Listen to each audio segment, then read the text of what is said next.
સંત સદા હિતકારી.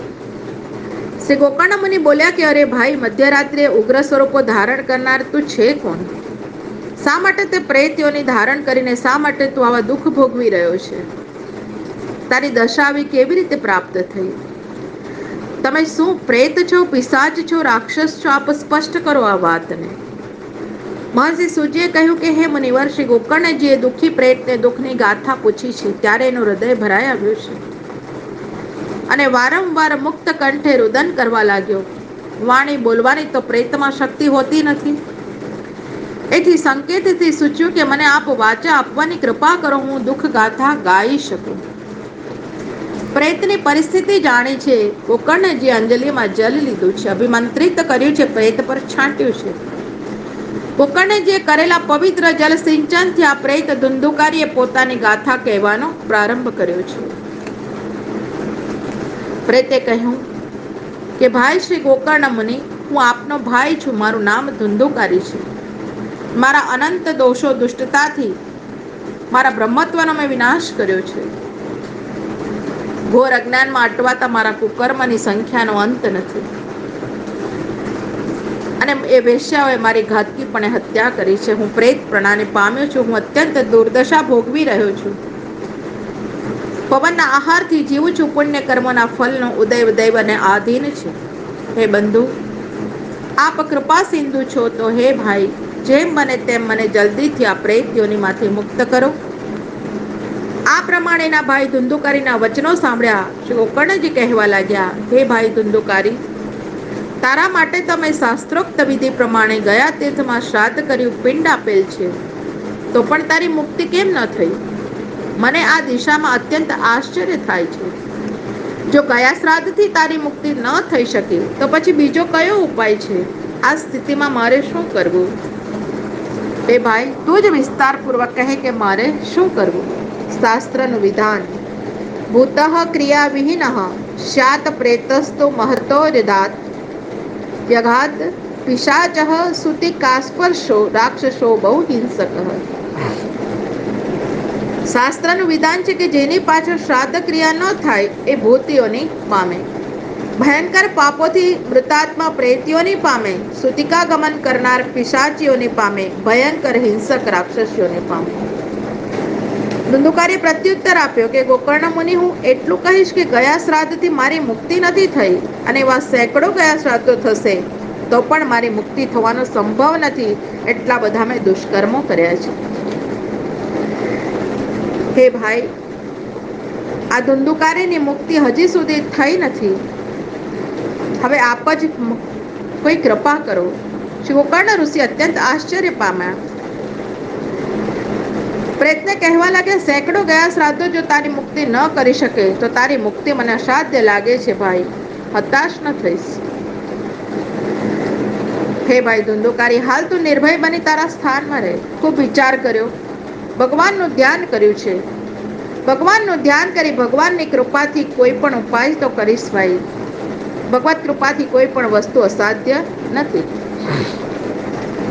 શ્રી ગોકર્ણ ઋષિની આજ્ઞા પ્રમાણે ધુંધુકારી પોતાના સ્થાને ચાલ્યો ગયો. શ્રી ગોકર્ણજી આખી રાત વિચાર કર્યો સતત, તો પણ એમને પ્રેત મુક્તિ માટેનું કોઈ સાધન સાધ્યમાં આવ્યું, ધ્યાનમાં ન આવ્યું. ત્યાંની કેવી રીતે મુક્તિ થાય? પ્રાતઃકાલ થયો છે. ગ્રામજનોએ સમાચાર સાંભળ્યા કે ગોકર્ણજી પધાર્યા છે. સૌ દર્શન કરવા આવ્યા. શ્રી ગોકર્ણ ઋષિએ રાત્રિમાં પ્રેતની સાથે થયેલ વાર્તાલાપનો સર્વ પ્રસંગ સજ્જનોને કહી સંભળાવ્યો. શાસ્ત્ર જ્ઞાતા વિદ્વાનો, યોગનિષ્ઠ પુરુષો, જ્ઞાની પુરુષો, બ્રહ્મવેતાઓ અનેક શાસ્ત્રો અવલોક્યા અને અવલોકવાનું આ કારણ અને એને અવલોકવાનું ચાલુ રાખ્યું, તો પણ ધુંધુકારીની મુક્તિ માટેનો કોઈ ઉપાય ન મળ્યો. સર્વ સભાસદો આખરે એક જ નિર્ણય પર આવ્યા છે કે ધુંધુકારીની મુક્તિ માટે સૂર્ય ભગવાનના વાક્યને આધારભૂત માનીએ. આ નિર્ણય સાંભળી ભક્તરાજ શ્રી ગોકર્ણજી ઋષિએ ભક્તિથી સૂર્યોપસ્થાન કરી સૂર્ય ભગવાનની ગતિને રોકી દીધી. સૂર્યોપસ્થાન પ્રાચીન કાળમાં ત્રિકાલ સંધ્યાનિષ્ઠ સટકર્મ પરાયણ શીલ સંપન્ન પરોપકારી ઋષિમુનિઓ નિત્ય સૂર્યોપસ્થાન કરતા અને પ્રસન્ન થયેલા ભગવાન સૂર્ય ઋષિમુનિઓની ભક્તિથી વશ બની તેમને દર્શન આપતા, માર્ગદર્શન આપતા. દંડવત પ્રણામ પ્રભુ. તુભ્યમ નમો જગત સાક્ષી ब्रूहि मे मुक्ति हेतुकम तच्छुत्वा दूरतः सूर्यः स्फुटमित्यभ्यभाषत। श्रीमद्भागवतान् मुक्तिः सप्ताहं वाचनं कुरु इति सूर्यवचः सर्वै धर्मरूपं तु विश्रुतम्।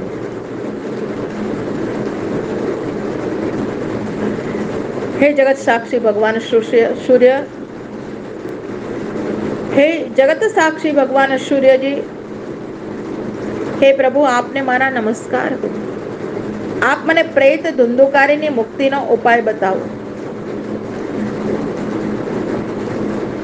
શ્રી ગોકર્ણ ઋષિના ઉપસ્થાનથી ક્ષમા શ્રી ગોકર્ણ ઋષિના ઉપસ્થાનથી પ્રસન્ન થઈ સૂર્ય ભગવાન દૂરથી સંભળાય એવી સ્પષ્ટ વાણીથી ગોકર્ણજીને આજ્ઞા કરવા लाग्યા। હે ગોકર્ણ મુનિ, પ્રેત ધુંધુકારીની મુક્તિ શ્રીમદ ભાગવતજીના શ્રવણથી થશે। આપ સપ્તાહ વિધિથી શ્રીમદ ભાગવતજીનું સંકીર્તન કરો। આ પ્રમાણે સૂર્ય ભગવાનના વચનામૃતને ધર્મ સ્વરૂપે સર્વ સજ્જનોએ અત્યંત સ્પષ્ટ રીતે સાંભળ્યા। સર્વ સજ્જનો એકી અવાજે બોલ્યા કે સૂર્ય ભગવાને સુખકર માર્ગ બતાવ્યો છે, આપણે આ ઉપાય પ્રયત્નપૂર્વક કરવો જોઈએ। ત્યારે શ્રી ગોકર્ણ મુનિ પણ નિશ્ચય કરી શ્રીમદ ભાગવત સપ્તાહ કથા પ્રવચન માટે પ્રવૃત્ત થયા। શ્રી ગોકર્ણ મહારાજને સર્વ સજ્જનોએ શ્રીમદ ભાગવત સપ્તાહના પ્રવક્તા થવા પ્રેર્યા છે। શ્રીમદ ભાગવત સપ્તાહ મંગલ પ્રસ્તાવ વંશ ગ્રંથિ વિભેદન ભગવત સારૂપ્ય પ્રાપ્તિ। શ્રી ગોકર્ણ મુનિએ યોજેલા તુંગભદ્રા નદીના તટ ઉપરના શ્રીમદ ભાગવત સપ્તાહ સત્રમાં શ્રદ્ધાપૂર્વક શ્રીમદ ભાગવત રસપાન કરવા માટે દેશ દેશમાંથી અને ગામ ગામેથી ટોળાબંધ લોકો આવ્યા છે। અમારા પૂર્વના પાપો પણ ક્ષય થશે એવો ભાવ સેવતા પાંગડા, અંધ, વૃદ્ધ જન, મંદમતી જન, અબુધ જન, અન્ય જન પણ આ સત્રમાં આવી પહોંચ્યા। તુંગભદ્રા તટે દેવોને પણ આશ્ચર્ય પમાડનાર મહાન શ્રોતા સમાજ સપ્તાહ શ્રવણ માટે એકત્રિત થયો।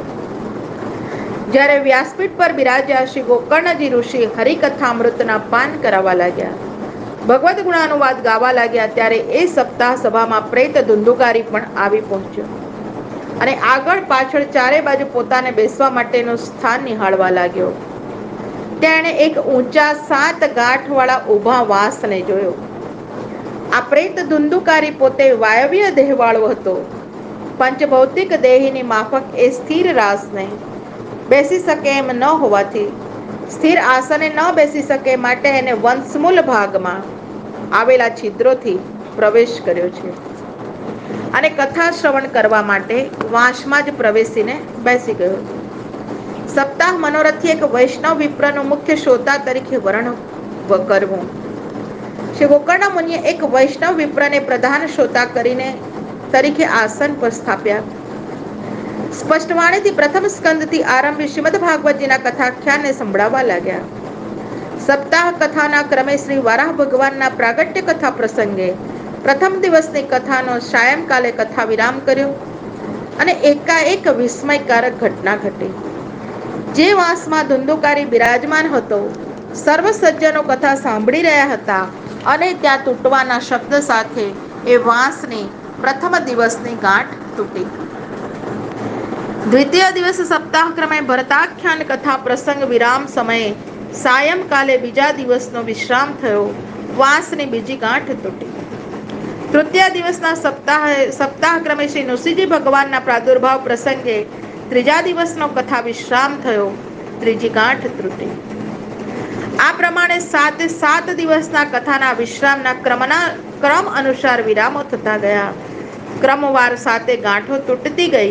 ધુંધુકારીએ પ્રેતના વાયવ્ય દેહથી 7 દિવસના પ્રથમ સ્કંદથી આરંભી દ્વાદશ સ્કંદ પર્યંતના 12 સ્કંદોનું શ્રવણ કર્યું।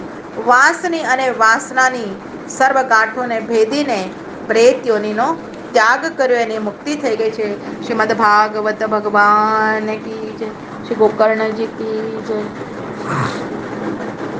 ભાગવત સપ્તાહના શ્રવણથી શરીરે પીતાંબર ધારણ કરી, મસ્તકે મુકુટ, કર્ણમાં કુંડલ ધારીએ, અંગે મેઘશ્યામ, કંઠે વક્ષસ્થલે તુલસીજીના માલાજીથી વિભૂષિત બને દિવ્ય સ્વરૂપને પ્રાપ્ત કરનાર ધુંધુકારી ધર્માત્મા બની ગયા। આવા દિવ્ય સ્વરૂપ પુણ્યાત્મા ધુંધુકારીનો તત્ક્ષણ શ્રી ગોકર્ણ ઋષિ પાસે આવીને નમી પડ્યા છે। ધન્યવાણીથી બોલ્યા કે હે કૃપા સિંધુ બંધુ, આપે મને પ્રેતના ક્લેશમાંથી છોડાવી દીધો છે. ધન્ય ધન્ય શ્રીમદ ભાગવતજીની કથા. મુક્તાત્મા મહાત્મા ધુંધુકારીનું વ્યાખ્યાન. પ્રેતયોનીને પ્રેત પીડાને વિનાશ કરનારી શ્રીમદ ભાગવતજીની ગાથા ધન્ય ધન્ય છે. ભગવાન શ્રી કૃષ્ણ ચંદ્રજીના શ્રી ગોલોકવાસી ભક્તોના સ્વરૂપ ફલનું દાન કરનાર શ્રીમદ ભાગવત સપ્તાહ તો અધિક અધિક ધન્ય છે. જ્યારે જ્યારે કોઈ પણ શ્રદ્ધા સંપન્ન ભક્તજન શ્રીમદ ભાગવતજી સપ્તાહનું શ્રવણ કરવા બિરાજે છે, ત્યારે તો સર્વ પાપો કાંપી ઉઠે છે. આ શ્રીમદ ભાગવતની આ સપ્તાહ કથા અમારો વિનાશ તત્કાલ કરી દેશે. અગ્નિહોત્રીજીની અગ્નિશાળાના હોમાગ્નિ જેમ અગ્નિવેદીમાં પધરાવેલા સમિધોને ભસ્મ કરી દે છે, અથવા તો લીલા સૂકા કાષ્ઠનો અગ્નિ નાશ કરી દે છે. આવી જ રીતે જાણીને સમજીને આચરેલ આદ્ર નામના પાપને, અજ્ઞાત દશામાં થઈ ગયેલ શુષ્ક નામના પાપને, જીવતંતુનો જાણે અજાણે કરેલ નાશ લઘુ સંજ્ઞાના પાપને, પ્રાણી વધથી થયેલા સ્થૂલ સંજ્ઞાવાળા પાપને શ્રીમદ ભાગવત સપ્તાહ ભસ્મ કરી દે છે. ધન્ય ધન્ય શ્રીમદ ભાગવત પ્રભુ ભગવાન ભાગવતી કથા. ભારત ખંડમાં જન્મ લઈ ભાગવત શ્રવણ ના કર્યું એવા દેહમાં મોહ શો કરવાનો? એવા દેહનો શો અર્થ છે? એક વખત મળેલી દેવોની સભામાં દેવોમાં શ્રેષ્ઠ દેવોએ સંકીર્તન કર્યું, સ્પષ્ટ રીતે નિવેદન કર્યું કે આ ભારત વર્ષમાં જન્મ પામીને જે જનોએ શ્રીમદ ભાગવતજીની કથાનું શ્રવણ નથી કર્યું, એના જન્મો નિશ્ચિત રૂપે નિષ્ફળ છે. જે જીર્ણ શીર્ણ થઈ જનાર છે, એવા વિનાશશીલ ક્ષણભંગુર પુષ્કળ પોસેલા બલશાલી શરીરની સફળતા તો કેવલ શ્રીમદ ભાગવતજી નામની શ્રી સુખશાસ્ત્ર કથાના શ્રવણમાં સમાયેલી છે. જો કથા શ્રવણ ન થયું તો મોહથી સંભાળ રાખવી પણ વ્યર્થ છે. મોહથી પણ આપણે સંભાળ નથી રાખી શકતા, કારણ કે આપણને વિવેક આવતો નથી. શરીર નામના મકાનના 16 દોષો કે લક્ષણો. વિવેકી પુરુષોએ 16 સ્વભાવવાળા શરીરનો પરિચય આપ્યો છે. અસ્થિઓના સ્તંભ ઉપર ઊભું કરવામાં આવ્યું છે. આ શરીર સ્તંભ સરકી ન જાય માટે સ્નાયુ નાડીઓની રજ્જુઓથી એને બાંધી રાખેલું છે. મકાન મનોહર લાગે માટે માંસ અને શોણીથથી ચણ્યું છે અને લીપ્યું છે. ભાગો છૂટા ન થઈ જાય માટે એને ચામડીથી મઢ્યું છે. દુર્ગંધથી ભરેલું છે. મલમૂત્રનું પાત્ર છે. જરા અને શોકના પરિણામોથી પીડા દેનારું છે. રોગનું રહેઠાણ છે આ શરીર. પીડાથી ભરપૂર છે આ શરીર. કદી એની ઈચ્છાઓની પૂર્તિ જ ન થાય. પ્રયત્નો કરીએ તો પણ ન સચવાય. દુષ્ટ દોષોથી ભરેલું ક્ષણભંગુર, દાટતા પાણીમાં તરતું મૂકતા કે બાળતા અનેક કીડા મળ ભસ્મરૂપ થનારું આ શરીર, શીર્ણ થઈ જનારું આ શરીર છે. આ વિવેકી પુરુષોએ વર્ણવ્યું છે. વિચક્ષણ પુરુષ તો આવા ક્ષણિક દેહથી હરિકથા શ્રવણ, હરિસેવા, હરિપદ પ્રાપ્તિ નામના લાક્ષણિક સ્થિરને સિદ્ધ જ કરી લે છે. પ્રાતઃકાલમાં જે અન્ન પકવવામાં આવ્યું હોય કે રાંધવામાં આવ્યું હોય, એ ભોજન સાયંકાલે ઉતરી જાય છે, ગંધ મારે છે. એવા અન્નના ષડરસોથી પોસાયેલી કાયા આપણે શી કામની? શ્રીમદ ભાગવત સપ્તાહનું શ્રવણ કરવાથી સર્વ પાપોનો જ આ લોકમાં જ ક્ષય થઈ જાય છે. શ્રી હરિની સન્નિધિ મળી જાય છે. સર્વ દોષોની નિવૃત્તિ થાય છે. શ્રી હરિની પ્રાપ્તિ માટે આ જ શરીર શ્રેષ્ઠ સાધન છે. શ્રીમદ ભાગવતજીની કથાના શ્રવણથી જડ અને શુષ્ક વાંસની ગાંઠો તડાતડ તૂટી ગઈ, તો સચેતન માનવની વાસનારૂપી મનની ગાંઠો તૂટી જાય એમાં તો શું આશ્ચર્ય? શ્રીમદ ભાગવતજીની કથાના શ્રવણથી હૃદય વાસનાની ગાંઠો ભેદાય છે. સર્વ સંશય પાશો છેદાય છે. સર્વ પાપ કર્મોનો ક્ષય થાય છે. શાણા પુરુષો માને છે કે સંસાર નામના કાદવ કીચડના લેપને ધોવામાં કુશળ શ્રીમદ ભાગવત કથા તીર્થમાના જો ચિત્તનો વસવાટ થાય તો મુક્તિ હથેળીમાં છે. કથા મંડપમાં જ વિમાનની પધરામણી. 52મા શ્લોકથી 66ના શ્લોક પર્યંત 15 શ્લોકોથી મુક્તાત્મા મહાત્મા ધુંધુકારી પોતાના અનુભવ અને આનંદને વર્ણવી રહ્યા છે અને સર્વ શ્રોતાજનો નિહાળી રહ્યા હતા. ત્યાં તો વૈકુંઠ નિવાસી ભગવાનના પાર્ષદોવાળા ઝળહળતી કાંતિથી જ્યોતિર્મય મંડલવાલા અલૌકિક વિમાનને ધુંધુલીમાના પુત્ર ધુંધુકારી ભક્તરાજને લેવા માટે ભગવાને મોકલ્યું છે. શ્રી ગોકર્ણ મહારાજ આવેલા એક જ વિમાનને જોઈ વિમાનમાં બિરાજેલા વૈષ્ણવને નમ્રતાથી નિવેદન કરવા લાગ્યા શ્રી ગોકર્ણજીએ કહ્યું કે હે હરિપ્રિયો, હે હરિદાસો, આ અમારા શ્રીમદ ભાગવત સપ્તાહ સત્રમાં નિર્મલ અંતઃકરણવાળા બહુ સંખ્યામાં શ્રોતાઓ તો આ વિમાનની સાથે તેઓના માટે પણ આપ વિમાનો કેમ ન લાવ્યા? શ્રોતાવૃંદનો કથા શ્રવણ તો આ સત્રમાં સર્વનું સમાન જોવામાં આવ્યું છે. તો પછી ફલમાં ભેદ સાથી થયો? હે ભાગવત પાર્ષદો, આપ સમાધાન કરવા કૃપા કરો. શ્રી હરિદાસો શ્રી ગોકર્ણજીનું સમાધાન કરતા કહી રહ્યા છે, શ્રવણના પ્રકારોમાં ભેદ હોય છે, ત્યાં ફલભેદ અવશ્ય હોય છે. આ સત્રમાં ભાવપૂર્વક શ્રવણ તો સર્વ શ્રોતાગણે એક સરખું કર્યું છે, છતાં પણ સર્વ શ્રોતાઓએ ધુંધુકારી જેવું મનન નથી કર્યું. ધુંધુકારીએ ભગવત સ્વરૂપે શ્રીમદ ભાગવતજીની સેવા પણ કરી છે. માટે હે માનપત્ર ગોકર્ણજી, મનન અને સેવનના ભેદથી જ ફલમાં ભેદ થયો. અને વળી ધુંધુકારીએ 7 રાત્રિ પર્યંત ઉપવાસ કર્યા છે, એ ફલભેદમાં નિમિત્ત બનેલ છે. હે મુનિવર, આર્ત ધુંધુકારીએ સ્થિર ચિત્તથી મનન સેવન સાથે પુષ્કળ શ્રદ્ધાથી શ્રવણ કરેલ હોય વિમાન આવેલ છે. જુઓ, જે જ્ઞાન પરિપક્વ દ્રઢ સ્થિર નથી એ જ્ઞાન ટકતું નથી. બેધ્યાનથી કરેલું શ્રવણ વ્યર્થ જાય છે. સંદેહવાળા હૃદયના લીધે મંત્ર ફળતો નથી. વ્યગ્ર ભટકતા મનથી કરેલ જપ જરા પણ કામ આવતો નથી. વૈષ્ણવના વાસ વિનાનો દેશ નકામો જાય છે અથવા નષ્ટ થાય છે. પાત્ર ન હોય તેવાને ભોજન કરાવતા શ્રાદ્ધ ફળતું નથી. અગ્નિહોત્રી ન હોય કે હરિપ્રિય ન હોય એને આપેલ દાન નિષ્ફળ નીવડે છે. અનાચારથી કુલનો નાશ થાય છે. ગુરુજનોના વચનોમાં વિશ્વાસ, પોતાનામાં દિનત્વ નમ્રતાવાળી ભાવના, મનોદોષ ઉપર વિજય અને હરિકથામાં અવિચલ મન, આવા નિયમોનું પાલન કર્યું હોય ત્યારે જ શ્રવણ, કીર્તન, સ્મરણ, સેવન, જપ, તપ, દાન, જ્ઞાન સર્વ સફળ થાય છે. હે ગોકર્ણ મુનિ, નિરાશ ન થશો. આપ પુનઃ જ્યારે શ્રીમદ ભાગવત સપ્તાહ સત્રનું આયોજન કરશો ત્યારે સર્વ શ્રોતાઓનો વૈકુંઠ વાસ થશે. ભગવાન ગોવિંદ આપને નિશ્ચયપૂર્વક ગોલોકમાં લઈ જશે. આટલા મધુર વચનો સંભળાવી હરિનામ સંકીર્તન કરતા સર્વ હરિદાસો વૈકુંઠમાં પધાર્યા છે. પુનઃ શ્રાવણ માસમાં શ્રી ગોકર્ણ મુનિએ શ્રીમદ ભાગવત સપ્તાહનું આયોજન કર્યું છે. સર્વ શ્રોતાજનોએ શ્રી હરિદાસોએ જે નિયમો કથાવ્રત અંગે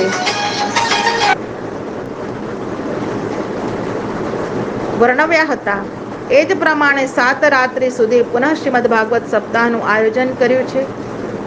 ભક્તવર નારદજી કથા પ્રસંગની સમાપ્તિમાં શું બન્યું એ આપ સાવધાનીપૂર્વક સાંભળો. શ્રી હરિહરિદાસોને લઈને હરિભક્તોને લેવા પધાર્યા છે. સનતકુમારોએ કહ્યું કે ભાઈ નારદ, હરિભક્તો પાર્ષદોની સાથે વિમાનો લઈને ભગવાન શ્રી હરિ સ્વયં ગોકર્ણ મુનિના સપ્તાહ સત્રમાં પધાર્યા. ત્યાં જય હો, જય હો, જય હો, વંદન હો, વંદન હો, વંદન હો, પ્રણામ હો, પ્રણામ હો, પ્રણામ હો, આવા પુષ્કળ મંગલ ધ્વનિ થવા લાગ્યા. અત્યંત પ્રસન્ન થયેલ ભગવાન શ્રી હરિએ શ્રી કૃષ્ણએ હર્ષમાં આવીને 5 જન્ય શંખનો મંગલ ઘોષ કર્યો છે. ભગવાન શ્રી કૃષ્ણ શ્રી ગોકર્ણ મુનિને તો ભેટી પડ્યા અને ભગવાન શ્રી ગોકર્ણજીને પોતાના જેવા બનાવી દીધા. ભગવાન શ્રી કૃષ્ણએ એ જ ક્ષણે અન્ય સર્વ શ્રોતાઓને પણ મેઘશ્યામ, પિતાંબરધારી, કિરીટ કુંડલધારી બનાવી દીધા. તુંગભદ્રા તટના એ ગામમાં રહેલા શ્વાન ચાંડાલથી માંડીને સર્વજીવોને પણ ગોકર્ણજીએ ઋષિજીની કૃપાથી ભગવાને વિમાનમાં પધરાવી દીધા. પુનઃ યોગીજનો જે લોકમાં પધારે છે એ લોકમાં, હરિલોકમાં, વૈકુંઠ લોકમાં સર્વને મોકલી આપ્યા. કથા શ્રવણ કરવાથી પ્રસન્ન થયેલા ભક્ત વત્સલ શ્રી ગોપાલ કૃષ્ણ ભગવાન શ્રી ગોકર્ણ મુનિ સાથે ગોપીજનોના વલ્લભ ગોલોકમાં પધારી ગયા. દંડવત પ્રણામ. પૂર્વે શ્રી રામાવતારમાં અયોધ્યા નિવાસી જનો શ્રી રઘુનાથજીની સાથે સાકેત ધામમાં પધાર્યા હતા. આવી જ રીતે ભગવાન શ્રી કૃષ્ણ યોગીજન દુર્લભ ગોલોકમાં સર્વ હરિભક્તોને તેડી ગયા. જ્યાં સૂર્યની કે ચંદ્રની, યોગીઓની કે સિદ્ધોની ગતિ અટકી જાય છે, કે સ્વપ્ને પણ ગતિ થતી નથી, એ દિવ્યલોકમાં શ્રીમદ ભાગવત સપ્તાહ શ્રવણથી સર્વ ચાલ્યા ગયા. સનતકુમારો બોલ્યા કે નારદજી, શ્રીમદ ભાગવત યજ્ઞ દ્વારા સાંભળાયેલ કથાઓમાં સંચિત કરેલ ઉજ્જવલ ફળ વૃંદ માટે, અઢળક મેળવેલા ઉત્તમ ફલ માટે અમે અધિક શું વર્ણવીએ. માત્ર આટલું જ કહ્યું ને શ્રી ગોકર્ણ મુનિના મુખારવિંદથી જે શ્રોતાજનોએ હરિકથાના એકાદ અક્ષરનું પણ અમૃત પાન કર્યું છે એ જનો તો પુનઃ માતાની કુખે જન્મ લેવાના નથી. આટલું બધું ઉત્તમ ફલ આ સપ્તાહ ભાગવતજીનું કહ્યું છે. વાતાંબુ પરણાશન દેહ શોષણૈસ્ત પૌભિરુગ્રૈશ્ચિર કાલ સંચિતૈ યોગેશ્ચ સંયાન્તિ ન તામ ગતિમ દ્વે સપ્તાહ ગાથા શ્રવણેન યાન્તિ આમ. વાયુભક્ષણ, જલપાન, પર્ણભોજન અને કઠિન તપશ્ચર્યા અને સાધનોથી દેહનું શોષણ કરવા છતાં અરે સુદીર્ઘ કાલ પર્યંત આચરેલા ઉત્તમ કોટીના કઠિન તપશ્ચરણોથી પણ કે કષ્ટસાધ્ય યોગાનુષ્ઠાનોથી પણ જે ગતિ નથી મેળવી શકાતી એ ગતિને ભક્તજનો શ્રીમદ ભાગવત કથાના શ્રવણ માત્રથી મેળવે છે. શ્રી ચિત્રકૂટમાં બિરાજતા મુનીશ્વર શાંડિલ્ય મહારાજ પણ બ્રહ્માનંદમાં તરબોળ થઈને આ પવિત્ર ઇતિહાસનું નિત્ય પઠન કરે છે. આખ્યાનમેતત્ પરમં પવિત્રમ શ્રુતમ સુકૃત્યૈ વિદદેહ ધોધમ શ્રાદ્ધે પ્રયુક્તમ પિતૃતૃપ્તિમાવહેન નિત્યમ સુપાઠાદ પુનર્ભવમ ચ પરમ પવિત્ર આ ગોકર્ણજી કથાખ્યાન પ્રસંગનું એકાદ વખત પણ શ્રવણ કરવામાં આવે તો જીવોના સમસ્ત પાપોના સમૂહનો નાશ થાય છે. પિતૃઓના શ્રાદ્ધ પર્વના દિવસો જો પાઠ કરી પિતૃઓને સંભળાવવામાં આવે તો પિતૃઓ તૃપ્ત થાય છે. પ્રતિ દિવસ શ્રદ્ધા ભક્તિપૂર્વક જો પાઠ કરવામાં આવે તો જન્મ મરણની પરંપરામાંથી છૂટાય છે. શ્રી પદ્મપુરાણના ઉત્તરખંડમાં આવેલા શ્રીમદ ભાગવત મહાત્મ્ય પ્રસંગમાં ગોકર્ણ મુનિએ ગોલોક પ્રસંગની કથાનો 5મ અધ્યાય સમાપ્ત થયો. શ્રી ગોવિંદ કૃપા, ગુરુ કૃપા, શ્રી વલ્લભ કૃપા તે જાપ્ય. હવે આગળ આપણે કાલે જોઈશું મહાત્મ્ય. શ્રી વલ્લભાધીશ કી જય. ગુરુચરણારવિંદો જય. કૃષ્ણાર્પણ.